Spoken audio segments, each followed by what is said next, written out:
seeing Demarcus Riddick and seeing these predictions come in, as a Georgia commit, he probably got a little, anxious about that because he probably didn't know how Georgia people were going to react. He probably didn't know how he was going to react to it because he's not saying he's flipping. He's not saying that he's on the fence about his commitment. He is still solid with his commitment to Georgia right now. He's still coming out and saying that Georgia is his number one school.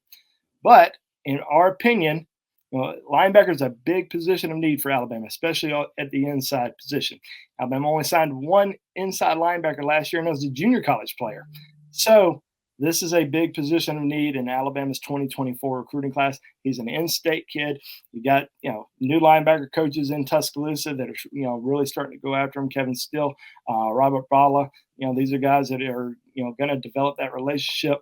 Even though that offer came a little later than some of the other ones, I think the interest is very high, and Alabama's certainly going to be pushing hard for him over these next several months. So he's certainly somebody that I think that Alabama can flip. We've seen Alabama flip a lot of good players, especially kids from the state of, that are originally from the state of Alabama who may have made, early commitments. But Auburn's certainly a school of interest as well. He's visited Auburn twice already this year. I think he went to a junior day. He was there a couple weeks ago. So there's certainly a lot of interest in Auburn as well.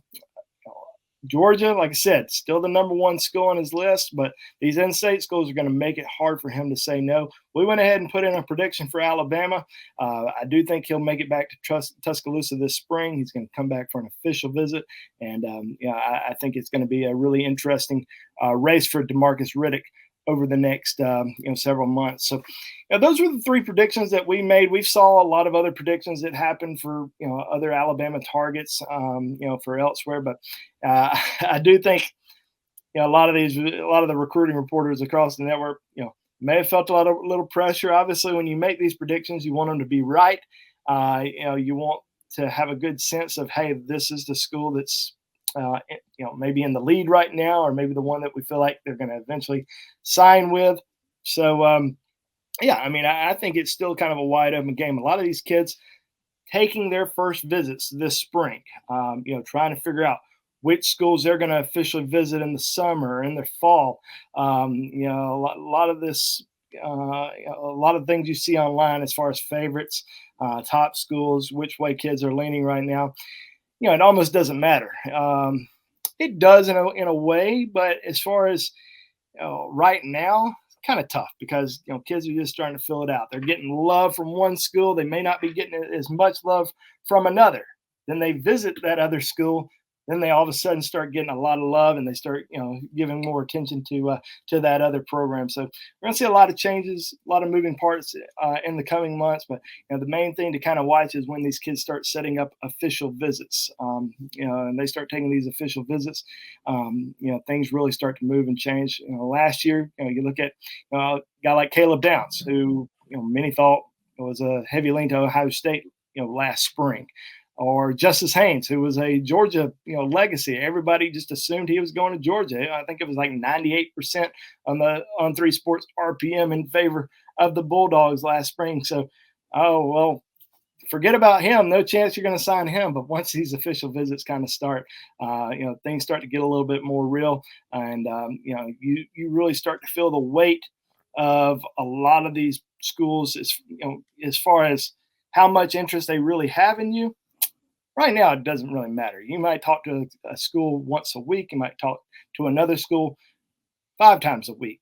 But once you start to take those visits, start to take the officials, really, and then get a little bit closer to making your decision, you kind of figure out which schools really want you and which schools really don't. All right, here's another question, Bone. Who do you think is the most likely flip for Alabama between Demarcus Riddick or Ellis Robinson? Well, it's 2 Georgia commits. I would go probably with Demarcus Riddick just because he's an in-state kid. He's a priority target. It's a major position of need. Even though they're just now, really kind of building that relationship, and he just visited Alabama a couple weeks or last weekend for that March 4th junior day. Yeah, I do. Like I said, I do think Georgia is still his leader right now. I think he's, feels confident about his decision, but I do think down the road, I would lean Alabama. Ellis Robinson, I think he's pretty locked in with Georgia. Now, he has announced that he's going to take all 5 of his official visits, including one to Alabama. Has a great relationship with Travaris Robinson, played on the opposite side of Des Ricks last year at IMG Academy. So there is that IMG Academy connection. He's from the same hometown as Tyler Booker, Alabama's sophomore offensive lineman. So, when he gets back to campus, Booker, Ricks, and a lot of these other guys are going to be recruiting him. Every time he's left Tuscaloosa, it's almost felt like Alabama was in the lead for him, but also felt that way with Georgia. After every visit to Georgia, felt like Georgia was in the lead. Took that junior day trip to Athens back in January, ends up committing to the Bulldogs. So we'll see if Alabama can make a move with him. But as of right now, out of the two, I would probably lean more for Riddick. Hey, what's good, fam? It's Kyle Henderson. Thank you very much for watching this video. Check out our other related content right here on Bama Insider. Be sure and like and subscribe, inching closer to 100,000 subscribers right here on Bama Insider.